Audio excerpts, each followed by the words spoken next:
बिहार में गंगा, महानंदा, गंडक समेत कई नदियां उफान पर हैं। बिहार के 13 जिलों के लाखों लोग बाढ़ से प्रभावित हुए हैं। लोगों के घरों में 4 से 5 फीट तक पानी आ गया है। अनाज, सामान सब कुछ डूब गया है और जिनके पास पक्का मकान है वो छत पर रहने को मजबूर है। जिनकी झोपड़ी डूबी है वो चौकी पर खाना बनाते हुए नजर आ रहे हैं और या फिर राहत शिविरों में शरण ले रहे हैं। तो यहाँ पर बिहार में कई जिले बुरी तरह से प्रभावित हुए हैं। 13 जिलों में बाढ़ और बारिश से हालात बिगड़ गए। गंगा, महानंदा और गंडक समेत कई नदियां अब यहाँ पर उफान पर हैं और इस वक्त हम आपको ये तस्वीरें दिखा रहे हैं खगड़िया की, जहाँ पर जलस्तर जो है बढ़ा हुआ अच्छा खासा नजर आ रहा है। बाढ़ की वजह से खगड़िया जिले की 1.5 लाख आबादी प्रभावित हुई है।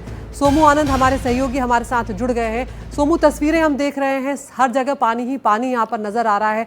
किस तरह से लोगों तक मदद पहुंचाई जा रही है और इस वक्त क्या स्थिति है बाढ़ और बारिश की? देखिए, मैं कल खगड़िया में था, अभी मैं भागलपुर में हूँ और ये तस्वीर मैं आपको दिखाना चाहता हूँ। ये मेरे पीछे एक ट्रांसफार्मर आपको दिखाई दे रहा होगा बिजली के लिए और उसके ठीक पीछे जो है वो कई सारे बांस, जो बसबिट्टी है जिसको कहते हैं, क्योंकि बांस बहुत सारे हैं, वो दिख रहा है। ये पूरी बस्ती थी जो अब पूरी तरह से नदी में विलीन हो चुकी है। और अगर मैं आपको तस्वीरें और दिखाऊं तो ये देखिए, घरों के जो अवशेष हैं, जो फूस का छप्पड़ था और बाकी चीज़ें थी, वो भी आपको दिखाई दे रही हैं। जो चारा था रखा हुआ लोगों का पशु के लिए, वो भी यहाँ पर दिखाई दे रहा है। मेरे ठीक दूसरी तरफ अगर मैं तस्वीर आपको दिखाने की कोशिश करूं तो ये क्योंकि ये पूरा गंगा का इलाका है और यहाँ पर ये भागलपुर में गोपालपुर प्रखंड जो है उसका इस्माइलपुर और बिनपुर जो तटबंध है उसकी तस्वीर मैं आपको दिखा रहा हूं। देखिए, अभी जो झोपड़ी आपको दिखाई दे रही है उससे करीब 500 मीटर आगे तक ये स्पर का नोज जो है वो बना हुआ था और वो सब कटाव में बह चुका है। फिलहाल इस तटबंध पे काफी ज्यादा खतरा था। इस तटबंध को अब बचाने की कोशिशें की जा रही हैं। यहाँ पर पूरा प्रशासनिक अमला जो है वो पहुंचा है।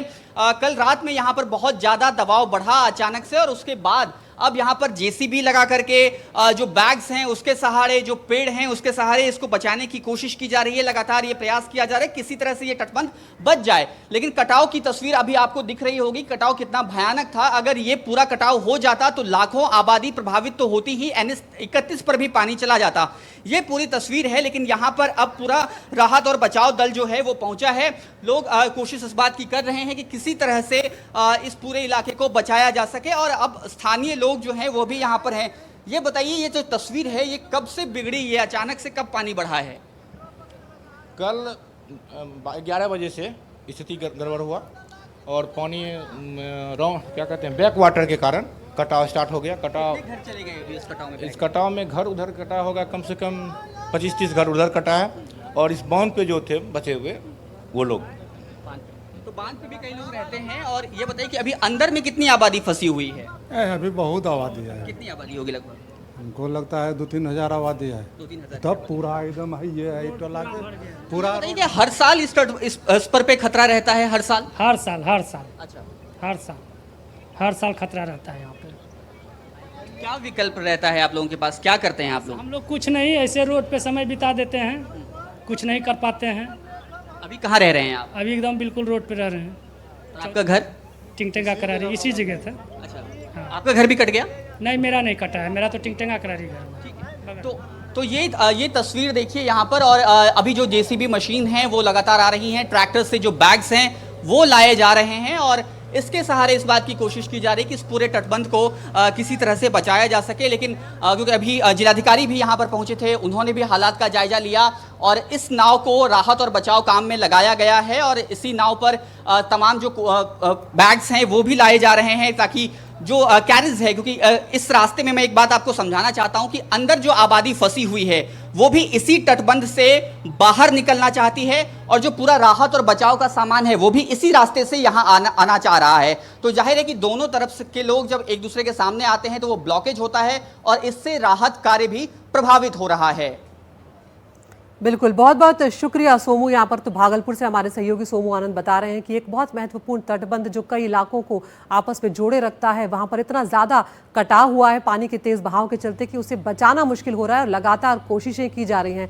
और जलस्तर इतना बढ़ा हुआ है यहाँ पर नदियों का कि नाव और बोट के जरिए एक जगह से दूसरी जगह पर पहुँचा जा रहा है। स्थिति फिलहाल 13 जिलों में बिहार के परेशान करने वाली बनी हुई है। सोमू, यहाँ पर क्या कुछ कहना है मौसम विभाग का आगे आने वाले दिनों के लिए, क्योंकि जिस तरह से आप भी दिखा रहे हैं इस तटबंध को रोकना या इस तरह के कई जो राहत के काम चल रहे होंगे उनमें बाधा आएगी मौसम के चलते।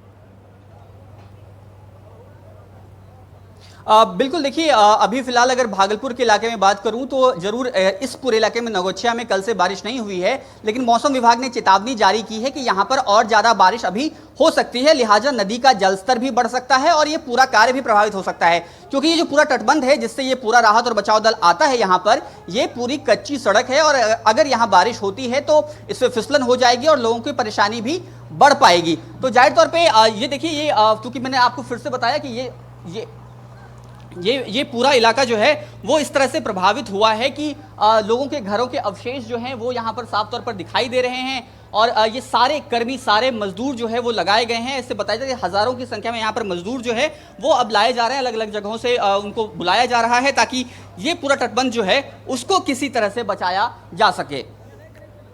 बिल्कुल, बहुत बहुत शुक्रिया सोमू आपका इस तमाम जानकारी के लिए। आप नज़र बनाए रखिए, लौटेंगे आपके पास। तो ये तस्वीरें आप देख रहे हैं कि आसपास के इलाके जो है बुरी तरह प्रभावित हुए हैं, लोग परेशान हैं क्योंकि अब पानी का स्तर इतना बढ़ गया है कि खाने पीने की चीज़ों के लिए भी उन्हें दिक्कतें उठानी पड़ रही हैं।